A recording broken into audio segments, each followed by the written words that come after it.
Good morning student. आज हम BSc part second के पेपर फर्स्ट मॉलिक्यूलर बायोलॉजी और बायोटेक्नोलॉजी के अंतर्गत आज के इस वीडियो में ट्रांसक्रिप्शन अनुलेखन के बारे में अध्ययन करेंगे। अनुलेखन के बारे में सर्वप्रथम हम ये जानने की कोशिश करते हैं कि अनुलेखन होता क्या है। यानी सीधे सीधे एक सिंपल भाषा में सरल शब्दों में हम उपयोग करें तो अनुलेखन को इस तरह से परिभाषित कर सकते हैं। यानी डीएनए से आरएनए बनने की क्रिया अनुलेखन कहलाती है। डीएनए से आरएनए बनने की क्रिया अनुलेखन कहलाती है। यानी डीएनए से ही आरएनए का निर्माण होता है और ये हम अच्छी तरह से जानते भी हैं।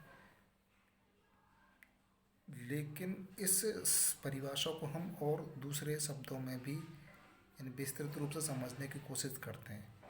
जैसे डीएनए में क्या होता है, नाइट्रोजन क्षारक होते हैं, 4 नाइट्रोजनिक क्षारक होते हैं। कौन कौन से?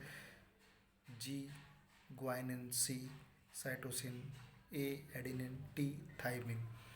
तो ये जो नाइट्रोजनिक क्षारक हैं जो डीएनए में उपस्थित हैं, तो एक लिपि में ये सीक्वेंस में लगे रहते हैं और इन्हीं सीक्वेंस में लगे रहने से इनमें प्रोटीन संश्लेषण के यानी कौन सी प्रोटीन का निर्माण होगा, उस प्रोटीन संश्लेषण का संदेश निहित होता है। तो यही जो डीएनए में नाइट्रोजनिक क्षारक का लिपिबद्ध यानी GCAT नामक लिपिबद्ध स्ट्रक्चर में प्रोटीन के संश्लेषण के लिए संदेश निहित है, उसका आरएनए के GCAT सिर्फ टी की जगह पर यूरासिल चेंज हो जाएगा। तो GCAU में परिवर्तित होना या में अनुलेखित होना ट्रांसक्रिप्शन कहलाता है। तो सीधे सीधे दो परिभाषा दी। सबसे पहली परिभाषा यह दी थी कि डीएनए से आरएनए का निर्माण ट्रांसक्रिप्शन कहलाएगा और दूसरा डीएनए के GCAT लिपि में आबद्ध प्रोटीन संश्लेषण के संदेश को mRNA के GCAU लिपि में अनुलेखित करना ट्रांसक्रिप्शन कहलाता है। तो होता कैसा है, जैसे डीएनए ये दिख रहा है आपको, डीएनए एक डबल हेलिकल स्ट्रक्चर होती है और इसका आरएनए में परिवर्तित होना, यानी कि ये डबल हेलिकल है और ये सिंगल हेलिकल है। आरएनए हमेशा सिंगल हेलिकल ही होता है, जबकि जो डीएनए है वो डबल हेलिकल स्ट्रक्चर होता है। जो कोडॉन्स डीएनए में होते हैं वैसे ही कोडॉन्स आरएनए में होते हैं। सिर्फ अंतर यह है कि थाइमिन के स्थान पर आरएनए में यूरासिल पाया जाता है। बाकी सेम के same complementary copy RNA DNA का ही होता है। ये भी जान लें हम कि ये जो अनुलेखन की क्रिया है कहाँ संपन्न होती है। अनुलेखन की क्रिया कोशिका में संपन्न होगी और कोशिकाओं में केंद्रक में ये क्रिया संपन्न होती है।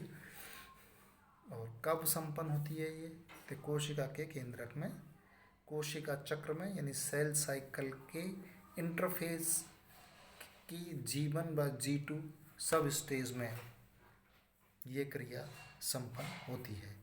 तो कोशिका के केंद्रक में संपन्न होगी, कोशिका चक्र के इंटरफेज यानी अंतरावस्था की G1 व G2 सब स्टेज में ये क्रिया संपन्न होती है।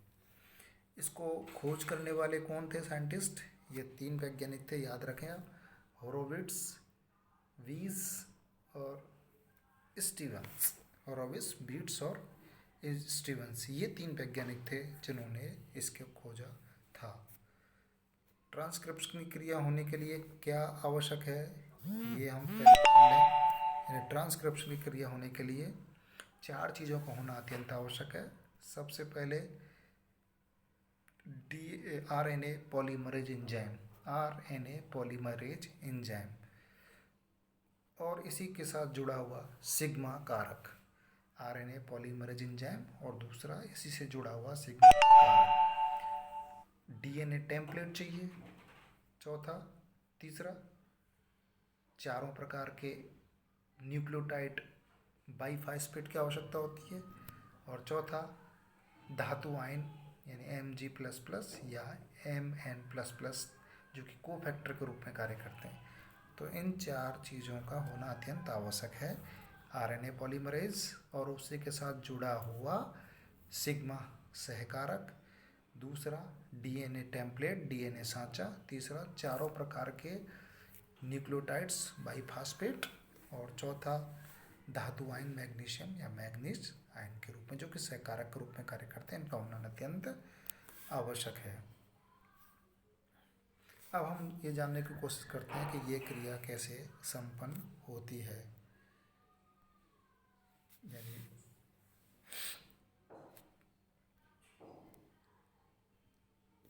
यानी डीएनए से आरएनए का निर्माण किस तरह से होता है।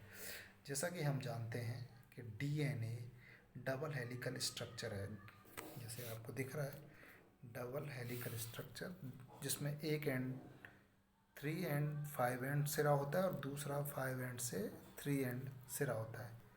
3 एंड से 5 एंड और ये 5 एंड से 3 एंड।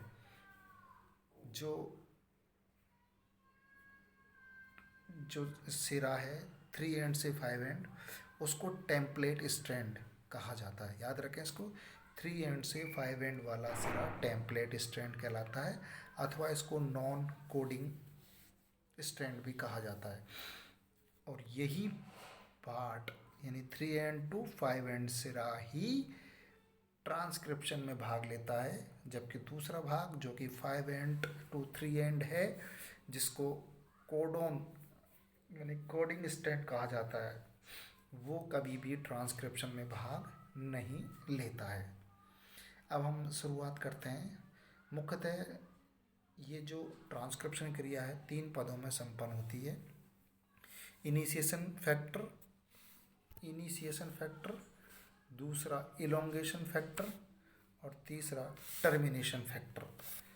इनिशिएशन यानी प्रारंभ करने वाला, इलोंगेशन दीर्घीकरण करने वाला और टर्मिनेशन उपांतीकरण यानी खत्म करने वाला। तो सबसे पहले हम स्टार्ट करते हैं इनिशिएशन फैक्टर।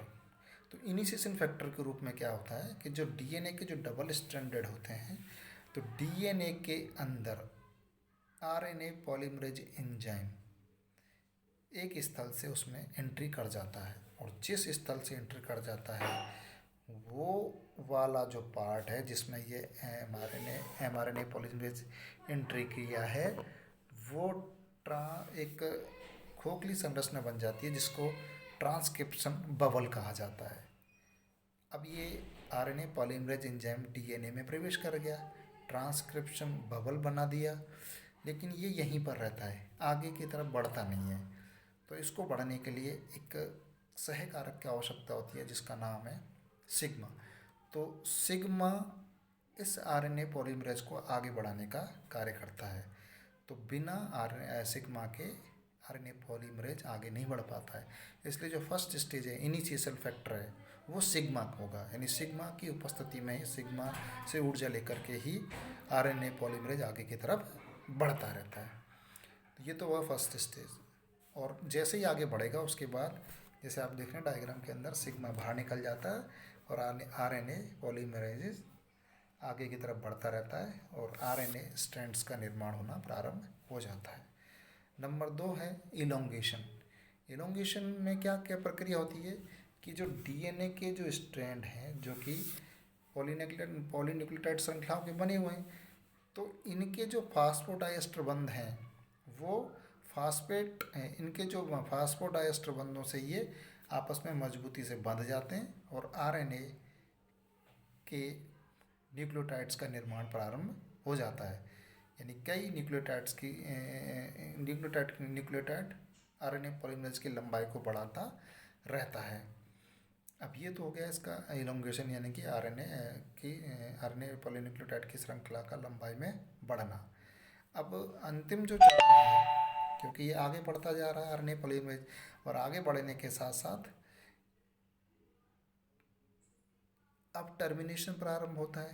तो टर्मिनेशन क्रिया में क्या होगा कि आगे बढ़ने के साथ साथ आरएनए पॉलीमरेज संख्या में लंबाई में बढ़ता जाता है और टर्मिनेशन की क्रिया के अंतर्गत जितनी आरएनए की कॉपियाँ चाहिए उतनी बन चुकी होती हैं। बाद में आरएनए